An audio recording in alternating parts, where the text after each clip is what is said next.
नमस्कार दोस्तों, स्वागत है आप सभी को मेरे इस अगले एपिसोड में।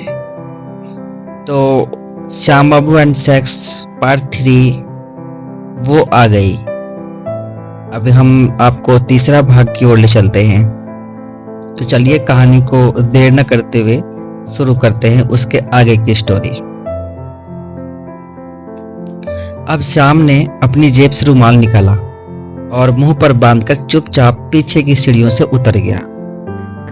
इंस्पेक्टर के जाते ही चांदनी ने दूसरे कमरे में झांका और हंसते हुए बोली, पता नहीं कहां कहां से आ जाते हैं। मुझे पहले ही इसके लक्षण ठीक नहीं लग रहे थे। वह सड़क पर दौड़ता हुआ अपनी गाड़ी तक पहुंचा और उसमें बैठते हुए जल्दी से गाड़ी वहां से निकाल ली।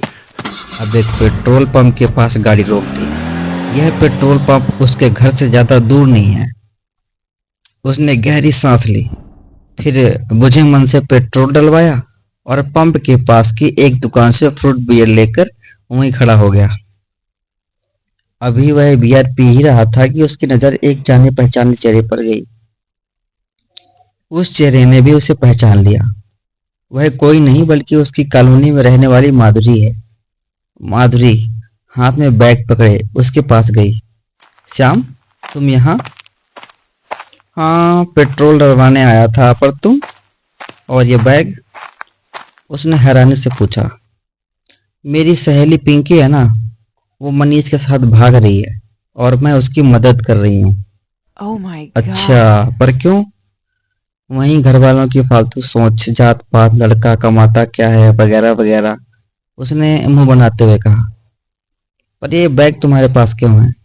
अरे, उसके घर वालों को शक हो जाएगा, इसलिए उसने पहले ही मेरे पास रखवा दिया। हो सकता है उसके घर वाले लड़के के बारे में सही सोचते हों। अरे छोड़ो ना, हमें क्या करना है। तुम मुझे वो महावीर चौक तक छोड़ देंगे, पिंकी और मनीष वहीं मिलेंगे। अब उसने उसे अपनी गाड़ी पे बिठा लिया और 10 मिनट के अंदर वो दोनों पहुंच गए। अच्छा, तुम्हारे पास कुछ पैसे हैं? जल्दी ही वापस कर दूंगी। कितने चाहिए? यही कोई 5,000। उसने अपनी जेब से टटोली और 5,000 उसे पकड़ा दिए। फिर उसकी आंखों में देखते हुए बोला, मुझे तुमसे बहुत उम्मीदें हैं माधुरी। उसने प्यार से उसके गले पर हाथ रखकर कहा, मैं कल रात को आती हूँ। उसने भी उसका हाथ पकड़कर पूछा, पक्का? बोला, हाँ पक्का। अब वह उसे बाय बोलकर गाड़ी से उतर गई। श्याम ने भी हाथ मिलाया। तभी मनीष आया और वो उसके साथ बाइक पर बैठकर चली गई। वह श्याम बाबू ने गाड़ी घर की तरफ घुमा दी। घर के अंदर घुसा तो अम्मा आंगन में चारपाई पर लेटे लेटे बोली, श्याम बाबू, खाना खाओगे? कितनी बार कहा है मुझे श्याम कहा करो। बाबू कहकर बाबू बना दिया है। वह चिल्ला पड़ा, अरे तुम्हारे बाप का नाम ही तो लगाया है, उमेश बाबू का बेटा श्याम बाबू। खाना बना पड़ा है, मन हो तो खा लेना, मैं सो रही हूँ। हर वक्त सोती रहती हो। मुझे पैदा करते समय भी अपने उमेश बाबू को कह देती कि मैं सो रही हूँ। उसने खींचते हुए कहा, तुम्हारे बाबा तूफान में थे, रोके नहीं रोके थे। फिर मुझे क्यों जंग लगा पड़ा है? मतलब? सो जा दमयंती, सो जा। अब वह अपने कमरे में जाने के लिए सीढ़ियाँ चलने लगा। माँ को नाम से बुलाता है, बेशर्म कहीं का। ये कहकर दमयंती ने आंखें बंद कर ली। श्याम ने कपड़े बदलकर बिस्तर पर लेट गया और अब माधुरी के बारे में सोचने लगा।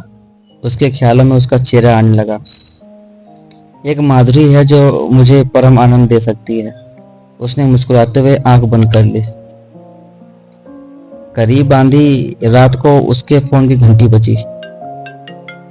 माधुरी का नंबर देखकर वह चौंक गया। उसने अपना चश्मा पहना और फोन उठा लिया।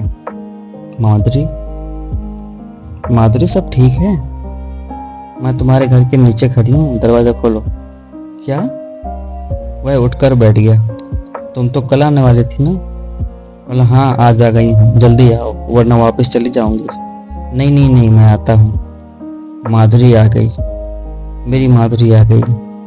वह अब जल्दी से चप्पल पहनकर नीचे जाने लगा। दोस्तों, आपको कहानी कैसी लग रही है अब चौथा एपिसोड लेकर बहुत जल्दी आऊँगा। तब तक के लिए आप इंतज़ार करिए और आपको स्टोरी कैसी लग रही है वो भी बताइएगा। नमस्कार, बने रहिए हमारी वीडियो में।